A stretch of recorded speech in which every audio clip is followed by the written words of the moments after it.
Bien, il y a un lien qu'on peut faire entre le projet des internationalistes, notamment de Paul Hotelet, d'Henri Lafontaine, dont nous avons parlé la fois dernière, qui ont tout à fait échoué par rapport à leur projet de constituer une fédération supranationale au niveau mondial, mais ce projet, d'une certaine manière, ou certaines parties de ce projet, ont été directement reprises après la Deuxième Guerre mondiale dans la nouvelle et effective, je dirais, construction européenne.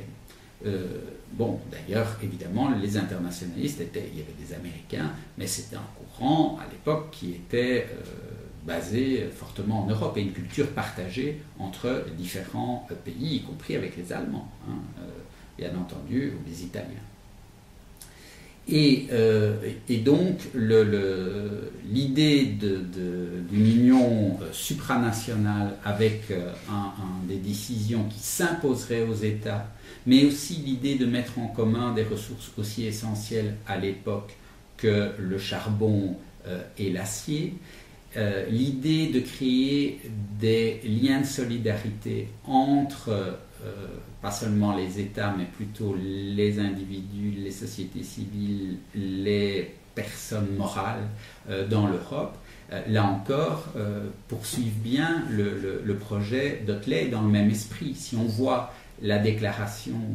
de Schuman en 1950, cette phrase hyper connue selon laquelle l'Europe ne se fera pas d'un coup, ni par une construction d'ensemble, mais par des réalisations concrètes créant des solidarités de fait, on a là tout le programme très pragmatique, qui a été d'ailleurs signalé comme tel, mais ce n'est pas au sens vulgaire du terme. Hein. C'est l'idée que plutôt de faire des grandes théories et des grands systèmes, on sait où on va, on sait où on veut aller, mais on réalise dans le concret petit bout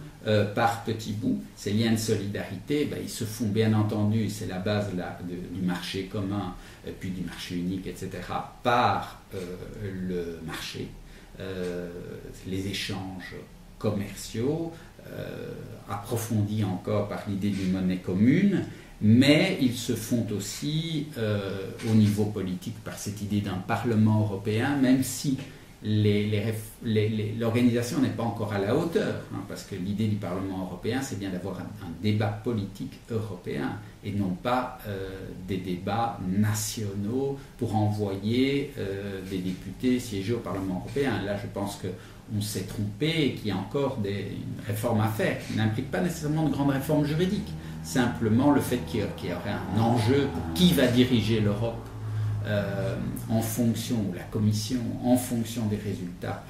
des élections, ça peut faire changer la dynamique et créer un vrai débat, c'est ça l'idée, un vrai débat transnational et un vrai débat européen en réalité. L'idée aussi de la culture qui tenait particulièrement à cœur de nos amis Hotelet et Lafontaine. Bon, un programme, même s'il est en dehors des formes classiques, mais le programme Erasmus, par exemple, bon, ça c'est typiquement dans cet esprit-là. Donc on construit non pas top-down, bottom-up, mais avec l'idée quand même qu'on a des institutions et qu'on a de l'ingénierie juridique, sociale, politique pour effectivement construire pierre par pierre, morceau par morceau, brique par brique cette Union européenne.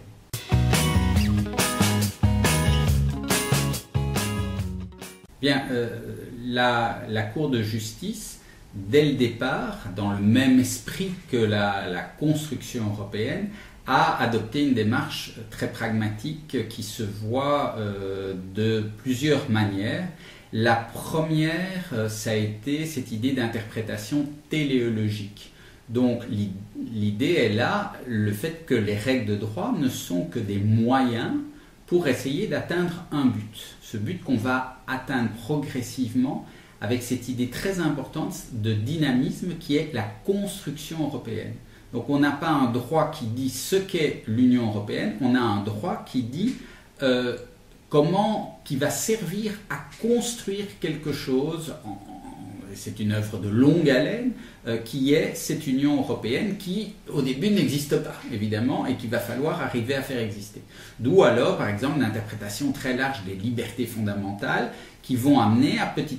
démanteler les obstacles à ces libertés par le moyen donc de la jurisprudence. Il y a également cette idée qui est impensable si on n'est pas pragmatique, que les notions juridiques ont en fait un sens qui va évoluer dans le temps. Donc c'est l'idée d'une interprétation évolutive, progressive, qui va évidemment de pair avec ce que je viens de dire. Et donc on assume complètement que le sens d'une notion n'est pas fixé une fois pour toutes par le traité ou en fonction de l'intention des États tels que le révèlent les discussions et les travaux préparatoires, mais que ce sens va continuer à évoluer au fur et à mesure que l'Europe se construit. Puis alors, il y a très important aussi dans l'Union européenne, c'est le contact avec la réalité économique et sociale. Donc, on va considérer que pour prendre une décision, ce qu'il en est dans la réalité des choses est très important à investiguer par tous les moyens et pas seulement ceux du droit. Donc on peut prendre comme exemple tout à fait classique le droit de la concurrence, dans lequel on sait à quel point l'analyse des données économiques est fondamentale pour bien comprendre de quelle opération il s'agit et appliquer les règles en fonction du but qui est celui de préserver la concurrence. Et donc de cette manière, on voit l'importance d'une approche interdisciplinaire par-delà la frontière des disciplines où, pour bien comprendre la réalité, on ne se cantonne pas à une approche par les règles, mais on regarde ce qu'il en est, et notamment pour la concurrence, bien évidemment, ce qu'il en est au niveau des données économiques telles que la science économique nous permet de les rapporter, de les comprendre.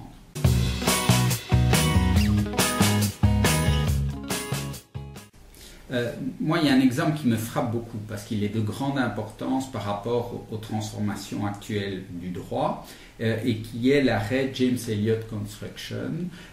qui est un arrêt sur question préjudicielle dans lequel la Cour, poussée par son avocat général, c'est un arrêt de 2016, effectue un revirement de jurisprudence en disant que elle peut effectivement